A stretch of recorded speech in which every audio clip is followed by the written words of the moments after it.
नमस्कार दोस्तों, मैं डॉक्टर आकिश शर्मा। दोस्तों, हम आपके सामने फिर से एक फिजियोलॉजी की जो क्लासेज हैं उसकी नेक्स्ट जो क्लास है हमारी दोस्तों उसको लेकर के आए हैं। दोस्तों, फिजियोलॉजी के अंदर हम जो अभी अपना चैप्टर चल रहा है दोस्तों, इससे पर हमने चर्चा की थी, सर्कुलेशन चैप्टर चल रहा है। सर्कुलेशन के अंदर काफ़ी चीज़ें आती है ब्लड से रिलेटेड। ठीक है, तो यहाँ पे हम काफ़ी क्वेश्चन यहाँ पे इसके कर रहे हैं।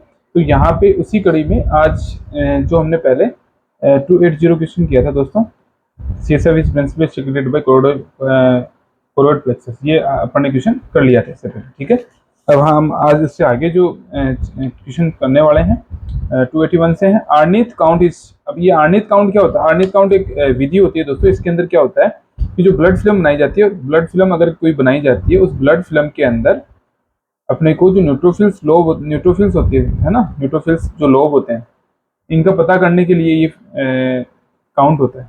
ठीक है, कि किसी भी बीमारी के अंदर कि न्यूट्रोफिल्स कितनी प्रेजेंट है, किसी बीमारी में उसके लोब्स कितने प्रेजेंट है। ठीक है, उसके अंदर जैसे न्यूट्रोफिल है उसके अंदर कितने लोब प्रेजेंट है, एक है, दो, ऐसे कोई डिजीज के बारे में पता करने के लिए। ठीक है, तो इसके लिए अपने को यहाँ पे आंसर होगा counting the lobes in the neutrophil. ठीक है, तो यहाँ सी आंसर हो जाएगा। यहाँ किसी भी बीमारी का पता करने के लिए उसमें कि ये लोब कितने उस बीमारी को डिसाइड करता है दोस्तों। ठीक है, नेक्स्ट क्वेश्चन है दोस्तों 282।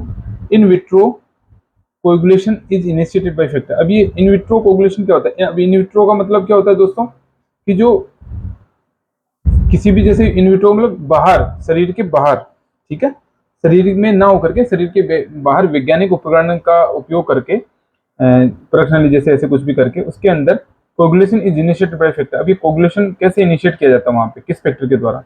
तो वहां पे जो फैक्टर 12 होता है दोस्तों, इसका उपयोग वहां पे इसके लिए उपयोग किया जाता है इन विट्रो कोगुलेशन के लिए। तो ये क्वेश्चन के बाद बनता है ऐसा। ठीक है, नेक्स्ट क्वेश्चन है दोस्तों जो अब ये क्वेश्चन इंपॉर्टेंट है। तो कार्डियक साइकिल ड्यूरेशन इन मेन, अब ये किसी मेन या फीमेल किसी भी प्रकार हो तो कार्डियक जो साइकिल होता है उसका कितना ड्यूरेशन होता है?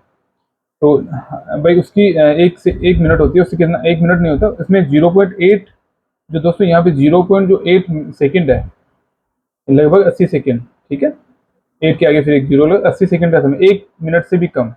ठीक है, इतना समय इसमें लगता है। ठीक है, यानी कि दोस्तों यहाँ पे टाइम पूछा है कि कितनी सेकेंड्स लगती है, तो 0.8 सेकेंड यहाँ पे लगती है। ठीक है, तो यहाँ पे 1 मिनट का भी ये भाग, पूरी 1 मिनट नहीं होती है दोस्तों, उसका भी इतना भाग होता है केवल 0.8। ठीक है, 1 मिनट से भी कम होता है वो समय, है ना। तो अपन अगर 0.8 को मान के चले तो लगभग ये होगा 54, यानी 50 के अराउंड सेकेंड। 50 जैसे 1 मिनट में 60 सेकेंड होती है, तो उसी प्रकार से हम देखेंगे। ठीक है, तो यहाँ पे 0.8 सेकेंड आंसर करना होगा वहां। अगर ये सेकेंड्स में पूछा जाता है दोस्तों तो यहाँ पे आंसर 0.8 सेकेंड। ठीक है, नेक्स्ट दोस्तों यहाँ जीरो नहीं लगाएंगे, 0.8 सेकेंड करना होगा दोस्तों, मैंने गलती से बोल दिया था यहाँ पे। तो यहाँ पे जीरो नहीं लगा के 0.8 सेकेंड, एक मिनट का भी, 1 मिनट में भी 0.8 सेकेंड, उसका भी इतना पार्ट, पूरी 1 मिनट में नहीं होती है। ठीक है, तो ये थोड़ा सा अपने को पता रखना है ना रफली, क्योंकि ऐसे क्वेश्चन जरूर पूछे जाते हैं। यहाँ पे 0.84 सेकेंड है, 0.9 है, 0.8 है, पॉइंट एक 1 मिनट है, तो 1 मिनट से भी कम होगा दोस्तों यहाँ पे, है ना। समझने की बात ये है। तो जैसे मैंने कुछ बोला तो उसके लिए आप कंफ्यूजन नहीं हो, आपको थोड़ा सा गलत बोल गया था मैं इससे पहले, लेकिन आपको याद रखना है 0.8 सेकेंड का समय लगता है। तो ऐसा क्वेश्चन कई बार पूछते हैं। ठीक है, इससे संबंधित एक क्वेश्चन हो रहा है आगे, उसको भी हम कर लेंगे। ठीक है, अब एक होता है डाइक्रोटिक नोच होती है दोस्तों। ये डाइक्रोटिक नोच क्या होती है? जब PQRS जो वेव चलती है उसके अंदर ऐसे, ये ऐसे चलता है, यहाँ पे एक ऐसे वेव उठती है। ठीक है, फिर नेक्स्ट आएगा, फिर ऐसे नेक्स्ट होगा, फिर एक यहाँ पे एक वेव उठेगी, फिर ऐसे ऐसे, तो ये डाइक्रोटिक नोच बन जाती है। यहाँ पे जो डायस्टोलिक और सिस्टोलिक का जो समय होता है उसके बीच का समय होता है, ये उसमें ये बना करता है। ठीक है, तो ये coincide coincident with second heart sound, ये सेकेंड हर्ट साउंड को इंडिकेट करता है कि इस समय के लगभग ये बना करती है सेकेंड हर्ट साउंड, है ना। तो ये अपने को समझना है ना। जो एओर्टिक वाल होते हैं उसका क्लोजर होता है ना उस समय पे, जब भी एओर्टिक जो वाल होते हैं, एओर्टिक वाल, ठीक है, ये थोड़ा सा याद रख लेना कि थोड़ा सा एओर्टिक वाल के क्लोजर के समय पे ये साउंड आती है, ये नोच बना करती है, साउंड में ये नोच बना करती है। ठीक है, ये इंडिकेट करती है इसको ना। और सेकंड जो हार्ट साउंड होती है उसको भी इंडिकेट करती है सेकंड हार्ट साउंड के समय पे। तो ये दोस्तों इसमें आप हार्ट साउंड का जरूर पता कर लेना कि फर्स्ट हार्ट साउंड कब आती है, सेकंड हार्ट साउंड कब आती है, थर्ड एंड फर्स्ट और सेकंड के बारे में मोस्टली पूछा था। ठीक है, तो ये अपने को पता होना चाहिए। इसके बारे में अगली क्लास में जो क्वेश्चन आएंगे उनमें जरूर कराऊंगा कि फर्स्ट हार्ट साउंड कब आएगी, सेकंड हार्ट साउंड कब आएगी। ठीक है, लव एंड डब जो अपन सुनते हैं, जो नॉइज होती है वहाँ पे मरमरिंग होती है, कई क्वेश्चन ऐसे आएंगे जो अपन यहाँ पे जो सर्कुलेशन से संबंधित वो क्वेश्चन करेंगे। बाकी जो अपन जो पीएम करेंगे प्रैक्टिस ऑफ मेडिसिन, वहाँ पे काफी क्वेश्चन इससे संबंधित आएंगे। ठीक है, तो नेक्स्ट क्वेश्चन है दोस्तों, द बेसिस ऑफ कोर्टाकोफ साउंड। अब ये कोर्टाकोफ साउंड का बेसिस क्या है, इसका बेसिस क्या है, इसका बेसिस की आर्टेरियल ट्रबुलेंस, जो आर्टेरियल जो ब्लड फ्लो होता है उसकी ट्रबुलेंस, यानी वो इंक्रीज हो जाता है उसका फ्लो। ठीक है, उसको इंडिकेट करता है, इसका बेसिस होता है कोर्टाकोफ साउंड का। ठीक है, तो यहाँ पे ये समझना है दोस्तों ना। नेक्स्ट है दोस्तों, नॉर्मल जो एल्ब्यूमिन और ग्लोबिन का जो रेशियो होता है ब्लड के अंदर वो कितना होता है। अब ये क्वेश्चन पूछा गया है दोस्तों, कई बार क्वेश्चन मैंने के एग्जाम मैंने भी दिए थे पहले, तो वहां पे ये क्वेश्चन पूछा गया था। तो यहाँ 2:1 अनुपात आंसर है एल्ब्यूमिन और ग्लोबिन का रेशियो। ठीक है, 2:1। ठीक है, और जितना लगभग एल्ब्यूमिन होगा उससे कम आधा होगा ग्लोबिन। ठीक है, तो एल्ब्यूमिन मान लो 3.5 से ऐसे कुछ होता है, तो यहाँ पे ग्लोबिन होगा वो लगभग 2 के अराउंड ऐसे कुछ होगा, 2.5 तक, यानी 2 से 2.5 ऐसे कुछ उसकी मात्रा होती है। तो यहाँ पे ये रेशियो याद करना अपने को ना, 2:1। Which one? Next question 287. Which one of the following is released by the blood platelets during the hemorrhage to produce vasoconstriction? अब ये कौन सा हार्मोन उसका सिक्रीशन होता है। ठीक है, ब्लड प्लेटलेट्स के द्वारा ड्यूरिंग हेमोरेज प्रोड्यूस वेसो। अब ये हेमोरेज होता है जब भी ब्लड कहीं से निकल रहा होता है किसी वेसल से, तो वहां पे किस हार्मोन का सिक्रीशन बढ़ जाता है जिससे कि वेजो कंस्ट्रिक्शन होता है, किस हार्मोन की वजह से। तो यहाँ पे दोस्तों 2 हार्मोन्स का मुख्य रोल होता है, एक तो सेरोटोनिन होता है एंड एक होता है थ्रोम्बोक्सिन A2। ठीक है, थ्रोम्बोक्सिन A2 इसका रोल होता है। ये दोनों इसमें काफी अच्छा रोल अदा करते हैं इस वेजो कॉन्स्ट्रिक्शन को। ठीक है, इसमें इंपॉर्टेंट प्ले करते हैं रोल। तो ये दोनों याद रखना है, सेरोटोनिन और थ्रोम्बोक्सिन A2। यहाँ पे अगर सेरोटोनिन नहीं होता है और थ्रोम्बोक्सिन A2 आंसर में दे दिया, वहाँ पे ये भी करना। ये अब ये थ्रोम्बोथिनिन से कंफ्यूजन होता है इसका ना, तो ये अपने को याद ये वाला रखना है। ये 2 हार्मोन्स होते हैं जो इसमें इंपॉर्टेंट रोल अदा करते हैं। ठीक है, नेक्स्ट क्वेश्चन है 288 क्वेश्चन है दोस्तों, patient with anaemia tends to have all. अब इसके अंदर जो किसी पेशेंट के अंदर एनीमिया होगा तो उसके अंदर सभी कंडीशन मिलेगी, किसके अलावा, एक्सेप्ट किसके। तो यहाँ पे एक्सेप्ट आंसर है दोस्तों D, A low partial pressure of oxygen in आर्टियल blood, ये दे रखा है। तो ये नहीं होगा। यहाँ पे इसमें पेलर ऑफ म्यूकस मेम्ब्रेन भी मिलेगी, बिल्कुल सही है। Increase incident of heart murmur भी मिलेगी, बिल्कुल सही है। Compensate increase in cardiac output भी बढ़ जाएगा वहाँ पे, तो डिमांड वहाँ पे ऑक्सीजन की बढ़ जाती है। तो एनीमिक कंडीशन में डिमांड बढ़ेगी तो कार्डियक आउटपुट भी बढ़ जाता है। तो यहाँ पे ये तीनों आंसर सही हैं। एक केवल एक्सेप्ट पूछा तो यहाँ पे आंसर होगा कि low partial pressure of oxygen in arterial blood, ये आंसर नहीं होगा। Next 289, pulse pressure in a particular vessel is determined by chip. अब ये जो पल्स प्रेशर होता है वो किसके द्वारा डिटरमाइन किया जाता है, जो दोस्तों जो वेसल्स होती है उनकी जो डिस्टेंसिबिलिटी होती है कि वो कितनी उनकी जो, ये मान लो कि कोई वेसल्स है, इसकी जो डिस्टेंसिबिलिटी यानी कि ये कितनी फैल सकती है उस पर निर्भर करता है पल्स प्रेशर, उसकी डिस्टेंसिबिलिटी पे निर्भर करता है। ठीक है, पल्स प्रेशर। अब एक क्वेश्चन यहाँ पे ये बनता है कि वेस्कुलर जो distensibility is list for systemic artery. ये सिस्टमेटिक आर्ट जो सिस्टमिक आर्टरी होती है उसके अंदर लिस्ट यानी कम होती है उसके अंदर डिस्टेंसिबिलिटी, यानी कि इसकी जो सिस्टमिक जो आर्टरी होती है उसकी डिस्टेंसिबिलिटी कम होती है। तो यहाँ कई बार क्वेश्चन ये भी पूछ लिया जाता है कि वेस्कुलर डिस्टेंसिबिलिटी किसकी लिस्ट होती है, लिस्ट यानी कम होना, तो कम होती है सिस्टमिक आर्टरी, जो सिस्टमिक आर्टरी होती है उनकी कम होती है, वो कम फैलती है। ठीक है, तो वहां पे क्वेश्चन पे और भी दे, पल्मोनरी आर्टरी दे सकता है, पल्मोनरी वेन दे सकता है, सिस्टमिक वेन दे सकता है, ऐसे कुछ भी दे देगा। तो वहां पे सिस्टमिक आर्टरी अपने को याद रखना, तो एक क्वेश्चन ऐसा भी बन जाता है। तो ये अपने को पता रहना चाहिए कि जो पल्स प्रेशर होता है वो किसके द्वारा, किन वेसल्स के द्वारा कैसे डिटरमाइन किया जाता है, उसकी डिस्टेंसिबिलिटी जो फैलने की क्षमता उस पर निर्भर करता है ये पल्स प्रेशर। ठीक है, तो ये समझने की बात है दोस्तों ना। Next question, vasoconstriction is exhibited by are except. Vasoconstriction किसके द्वारा किया जाता है, एक्सेप्ट किसके, तो कैरोटिड आर्टरी ऑक्लूजन का इसका कोई रोल नहीं होता है यहाँ पे। ये एस्फिक्सिया, लाइंग डाउन और हेमोरेज, ये तीनों कंडीशन इसमें रोल अदा करती है वेजोकॉन्स्ट्रिक्शन में, और मोस्ट पोटेंट इंस्ट्रूमेंट होता है वेजोकॉन्स्ट्रिक्शन के लिए। ठीक है,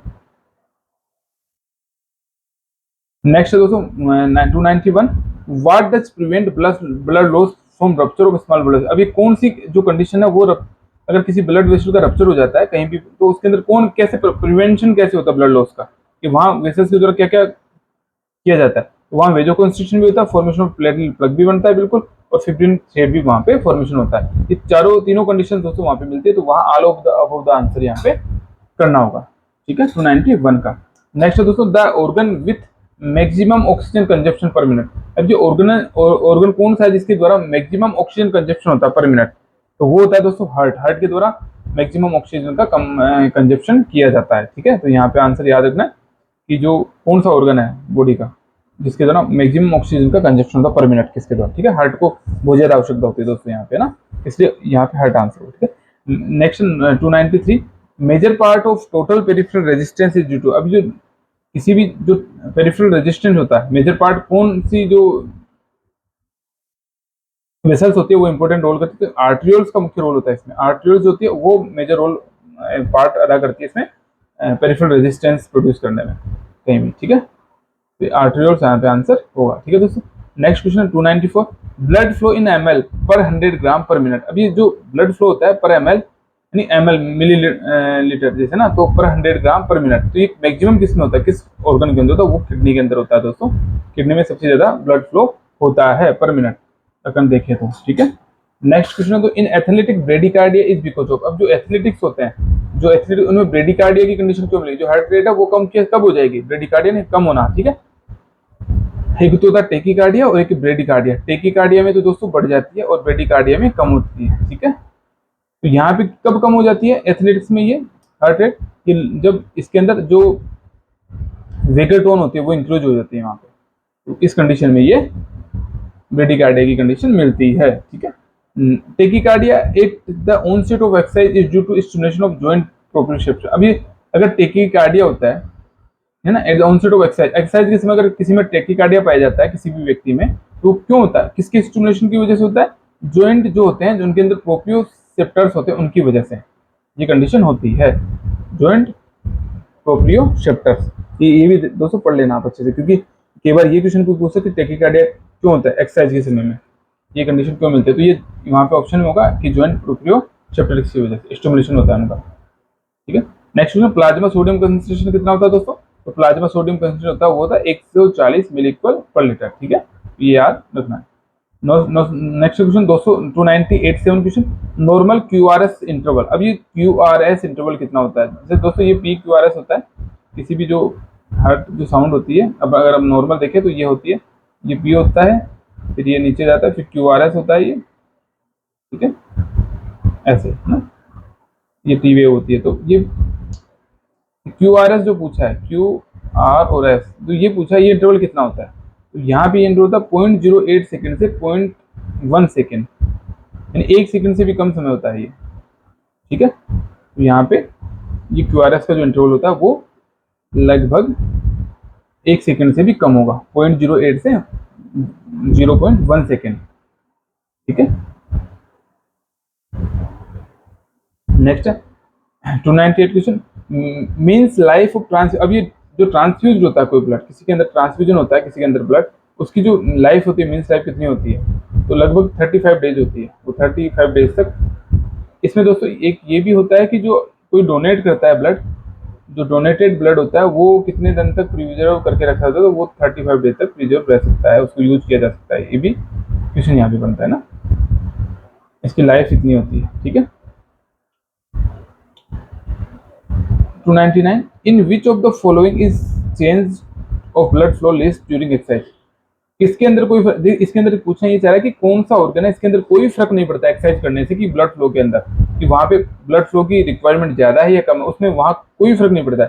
तो केवल ब्रेन होता है दोस्तों, वहां पे ब्रेन को कोई आवश्यकता नहीं है कि उसकी जो ऑक्सीजन की डिमांड उसको बढ़ा दे एक्सरसाइज के समय या कम कर दे। तो हार्ट को ज्यादा जरूरत होती है, जीआईटी इनको सबको जरूरत आवश्यकता बढ़ जाती है इनके दोस्तों, किसी को इंक्रीज होती है किसी को कम हो जाती है, हार्ट को इंक्रीज है इस किलोमीटर या जीआईटी को, तो ये यहाँ पे नॉर्मल रहता है, कोई फर्क नहीं पड़ता है, जितनी पहले चाहिए रही होती है उतनी बाद में, एक्सरसाइज से कोई फर्क नहीं पड़ेगा। तो ड्यूरिंग एक्सरसाइज इसमें ब्रेन में कोई फर्क नहीं पड़ता है जो ब्लड फ्लो होता है उसके अंदर। ठीक है, नेक्स्ट क्वेश्चन है दोस्तों 300, biconcave shape of RBC is help. अब ये बाइकॉनकेव शेप, ये क्वेश्चन कई बार बहुत एग्जाम से पूछा गया है दोस्तों कि ये किस में हेल्प करता है। ये बाइकॉनकेव जो शेप होती है आरबीसी की, ऐसे शेप होती है दोस्तों, ये बाइकॉनकेव शेप होती है आरबीसी की, ये किस चीज में हेल्प करती है?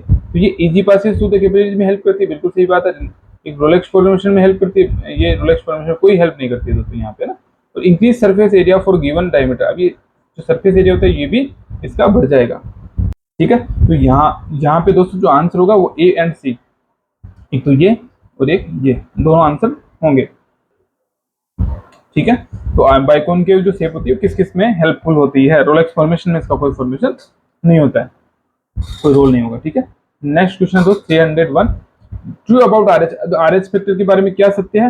Has no natural occurring antibody, इसके अंदर कोई एंटीबॉडी खुद की नहीं होती है, नेचुरली अकरिंग, ठीक है। तो ये यहाँ पे नो नेचुरल अकरिंग एंटीबॉडी, इसके अंदर कोई एंटीबॉडी खुद की नहीं होगी, ट्रू ना। Next 302, immune complex are removed from blood by. अभी इम्यून जो कॉम्प्लेक्स है वो किसके द्वारा रिमूव किया जाता है ब्लड के अंदर? तो ये किया जाता है कुफर सेल्स, जो कुफर सेल्स होती है लिवर के अंदर प्रेजेंट होती है दोस्तों, इनके द्वारा इम्यून कॉम्प्लेक्स होता है उसको रिमूव किया जाता है ब्लड से। कुफर सेल्स आंसर होगा ना, कुफर सेल्स का केवल क्वेश्चन पूछा गया दोस्तों ना, कहाँ प्रेजेंट होती है ऐसे। नेक्स्ट क्वेश्चन है दोस्तों 303, maximum heart rate with exercise. अब एक्सरसाइज के समय कितनी मैक्सिमम हार्ट रेट बढ़ सकती है? तो वो जो नंबर है वो दोस्तों 200 हार्ट रेट तक बढ़ सकती है। यहाँ पे मैक्सिमम जो हार्ट रेट बढ़ सकती है एक्सरसाइज के समय में वो 200 तक बढ़ सकती है किसी भी व्यक्ति की। तो यहाँ पे ये पूछना चाह रहा है, ठीक है दोस्तों। नेक्स्ट क्वेश्चन है दोस्तों इसके बाद, true about blood flow in various organ. अभी वेरियस ऑर्गन्स होता है उनमें ब्लड फ्लो की जो मात्रा है वहाँ कहाँ किस किस को आवश्यकता ज्यादा होती है, किस ऑर्गन्स को ना, वहाँ ब्लड फ्लो कितना होता है, मैंने तो ज्यादा लीवर के अंदर, सबसे ज्यादा लीवर, किडनी, फिर ब्रेन, फिर हार्ट। दोस्तों यहाँ फर्स्ट ही आंसर होगा, क्यों होगा? क्योंकि लीवर का जो सरफेस एरिया होता है बहुत ज्यादा होता है, तो लीवर को मोस्टली ज्यादा वहां से सर्कुलेशन लीवर के अंदर बहुत ज्यादा होता है, जो सर्कुलेशन होता है ब्लड का, ठीक है। ये थोड़ा चित्र में अच्छा नहीं बना, ऐसे बनता है दोस्तों लीवर ऐसे, ठीक है। ये इसका सरफेस एरिया ज्यादा होता है, इसके अंदर जो ब्लड फ्लो होता है वो लीवर में ज्यादा होता है, फिर किडनी के अंदर होगा, फिर ब्रेन, फिर हार्ट, ऐसे सर्कुलेशन होता है ब्लड का, ब्लड फ्लो है ना। ब्लड फ्लो पूछ रहा है यहाँ पे, अगर अन्य कोई चीज पूछा तो वहां आंसर अलग होता दोस्तों। किडनी भी हो सकता था, किडनी के अंदर जैसे कि जो अपने इससे पहले किडनी का क्वेश्चन पूछा था दोस्तों कि इससे पहले अपन देख लेते हैं जस्ट एक ही क्वेश्चन बता 294। तो अपन ये पढ़ा था दोस्तों कि किस में ब्लड फ्लो मैक्सिमम होता है, ये किडनी के अंदर होता है, लेकिन यहाँ पे केवल true about blood flow in various organ. अब ये पूछा है भाई, मैक्सिमम नहीं पूछा है यहाँ पे, तो ब्लड फ्लो सबसे ज्यादा लीवर के अंदर सबसे ज्यादा होता है, और फिर किडनी, फिर ब्रेन, फिर हार्ट, ऐसे क्वेश्चन का आंसर पूछना चाह रहा है। तो आंसर में कंफ्यूजन नहीं होना चाहिए दोस्तों ना। अब नेक्स्ट क्वेश्चन है दोस्तों 305, नोट ए विटामिन के डिपेंडेंट फैक्टर। अब कौन सा विटामिन है जो विटामिन के पे डिपेंड नहीं होता, कौन सा फैक्टर है जो विटामिन के पे डिपेंड नहीं होता है? वो है 12, फैक्टर 12, ठीक है। तो ये इस पे विटामिन के पे डिपेंड नहीं होता है। नेक्स्ट है दोस्तों 306, helper and cytotoxic cells belong to. अब ये हेल्पर सेल्स और साइटोटॉक्सिक सेल्स किससे बिलोंग करती है? ये बिलोंग करती है टी सेल्स से, टी सेल्स से बिलोंग करती है, ठीक है। नेक्स्ट क्वेश्चन है दोस्तों 307, maximum surface area is present in. अब मैक्सिमम सरफेस एरिया किसमें प्रेजेंट होता है? जो ब्लड फ्लो के लिए कैपिलरीज के अंदर। तो यहाँ पे आर्टरी, आर्टरी वेन सब दे रखा, तो यहाँ कैपिलरीज के अंदर मैक्सिमम जो सरफेस एरिया होता है ब्लड फ्लो का, है ना, सरफेस एरिया मैक्सिमम कैपिलरीज में प्रेजेंट होता है, ठीक है। अब वॉल्यूम ऑफ सीएसएफ इज, अब ये सीएसएफ का कुल वॉल्यूम कितना होता है? लगभग ये होता है 150 ml, इतना सीएसएफ प्रेजेंट होता है, ठीक है, बॉडी के अंदर। अब सीएसएफ प्रेशर इन लंबर, अब ये अगर क्वेश्चन आ जाए कि लंबर रीजन में प्रेशर कितना होता है इसका, तो इसका 68 mm सीएसएफ होता है, जो प्रेशर होता है। तो यहाँ पे केवल क्वेश्चन ऐसे ही बोले कि सीएसएफ प्रेशर कितना होता है लंबर रीजन में, तो ये भी अपने को थोड़ा सा पता होना ना। नेक्स्ट क्वेश्चन 309 क्वेश्चन है, सेंट्रल लिम्फोइड ऑर्गन आर। अभी सेंट्रल लिम्फोइड ऑर्गन के कौन कौन से होते हैं? एक तो दोस्तों यहाँ पे लिम्फोइड, एक तो बोन मेरो होता है, एक थाइमस ग्लैंड, दोनों होती है। तो यहाँ पे केवल बोन मेरो क्वेश्चन में दे रखा, तो बोन मेरो आंसर हो जाएगा। अगर थाइमस ग्लैंड भी दे रखा होता तो थाइमस ग्लैंड के बारे में भी सोच सकते थे। ये सेंट्रल लिम्फोइड ऑर्गन होते हैं दोनों ही, ठीक है। तो यहाँ केवल बोन मेरो है, तो यहाँ आंसर अपने को बोन मेरो करना होगा, ठीक है। इसके अलावा थाइमस होता तो अपन उसके बारे में सोचते हैं, ठीक है। यहाँ पे लिम्फ नोड, ये सेंट्रल लिम्फोइड ऑर्गन नहीं है ना। नेक्स्ट है 310, functions of lymphatics are all. अब ये लिम्फेटिक्स होते हैं, इनका फंक्शंस, सभी फंक्शन एक्सेप्ट किसके? तो यहाँ पे कैरिंग प्रोटीन, बिल्कुल सही बात है, fat absorption, preventing role in infection, ये सब इसके फंक्शन होते हैं लिम्फेटिक्स के। इंक्रीज ऑन्कोटिक प्रेशर, इसका कोई रोल नहीं होता है इसके अंदर, भाई ऑन्कोटिक प्रेशर को बढ़ाने का इसमें कोई रोल नहीं होता है, तो आंसर ये हो जाएगा। तो ऐसे क्वेश्चन आते हैं दोस्तों, एक्सेप्ट का मोस्टली क्वेश्चन पूछे जाते हैं, एक्सेप्ट किसके। तो ये अपने को केवल एक जो नहीं होता है वो आंसर छाटना होता है यहाँ पे। तो ये क्वेश्चन यहीं पे कंप्लीट होते हैं दोस्तों। 310 क्वेश्चन करेंगे, लगभग 30 क्वेश्चन आज भी हमने कर लिए हैं, और काफ़ी छोटी क्लास है 20 मिनट की। इससे आगे हम नेक्स्ट जल्द करेंगे, और लगभग 1 से 2 क्लास के अंदर सर्कुलेशन चैप्टर को हम कंप्लीट करेंगे। पढ़ने पहले एंडोक्राइनोलॉजी कर लिया, ये सर्कुलेशन करेंगे। इसके बाद में जब नेक्स्ट करेंगे हम 4 से 5 क्लासेज और फिजियोलॉजी की, वहाँ पे दोस्तों इसमें क्या होता है कि अपन जब कर रहे होते हैं तो यहाँ फिजियो के साथ साथ पैथोलॉजी का भी रोल होता है, यहाँ पे सर्जरी भी होती है, प्रैक्टिस ऑफ मेडिसिन, ये काफ़ी चीज़ें कवर होती हैं यहाँ पे। एक ही चीज़ पे कवर नहीं, हर क्वेश्चन हर सब्जेक्ट से इसी तरह के बनते हैं, तो वहाँ वो भी चीज़ें कवर होती है। तो वहाँ हालांकि पढ़ेंगे अपन अलग अलग क्वेश्चन, लेकिन ये भी उसके लिए इंपॉर्टेंट हो सकता है यहीं से क्वेश्चन वो मिक्स होकर आ जाए। तो ऐसा नहीं है कि अपन एक सब्जेक्ट को पढ़ते तो वहाँ पे लाभ अपने को तीनों चारों सब्जेक्ट में मिलता है, कहीं एक नहीं मिलता, तीनों चारों सब्जेक्ट में लाभ मिलता है इसका। तो आप अच्छे से पढ़ते रहें। ये क्वेश्चन होते हैं 30 क्वेश्चन, बहुत ज़्यादा नहीं है। इनको आप लिख लें, थोड़ा सा पढ़ भी लें, इनको थोड़ा समझ भी लें कि क्या पूछना चाह रहा है क्वेश्चन में। तो आप खुद भी करें लिम्फ नोड के, आप जैसे अपने 09 क्वेश्चन किया सेंट्रल लिम्फ नोड ऑर्गन आ, अभी सेंट्रल लिम्फ नोड ऑर्गन अपने समझ लिया कि यहाँ तो बोन मैरो का आंसर कर दिया, लेकिन यहाँ थाइमस भी होती है, तो वहाँ पे अपन को सर्च करके पढ़ो उसको कि वास्तव में थाइमस होती है नहीं होती है। अब लिम्फ नोड होता है तो वो क्या होता है, स्प्लेन क्या होता है, टॉन्सिल्स क्या किस में रोल करते हैं, तो ये चीज़ें अपन को पता होनी चाहिए। अब सीएसएफ का वॉल्यूम कितना होता है ये अपन ने देखा 150 ml होता है, तो ये समझना है कि सीएसएफ होता क्या है ना। सेरेब्रोस्पाइनल फ्लूइड होता है, इसको बोलते हैं सीएसएफ को। तो ये अपने को पता होना चाहिए सीएसएफ होता क्या है, ऐसे ना। तो ठीक है दोस्तों, अब कैपिलरीज आर्टरी और वेन्स की आर्टरी क्या होती है सब अपने को पता होना चाहिए। तो यही मैं अपनी क्लास खत्म करूंगा, नेक्स्ट क्लास हम जल्द लेंगे। धन्यवाद दोस्तों, आप अच्छी तैयारी करें, हमारी आपकी शुभकामनाएं हैं आपको, आपका एग्जाम काफ़ी जल्दी होगा। धन्यवाद दोस्तों ना, यही खत्म, ठीक है, धन्यवाद।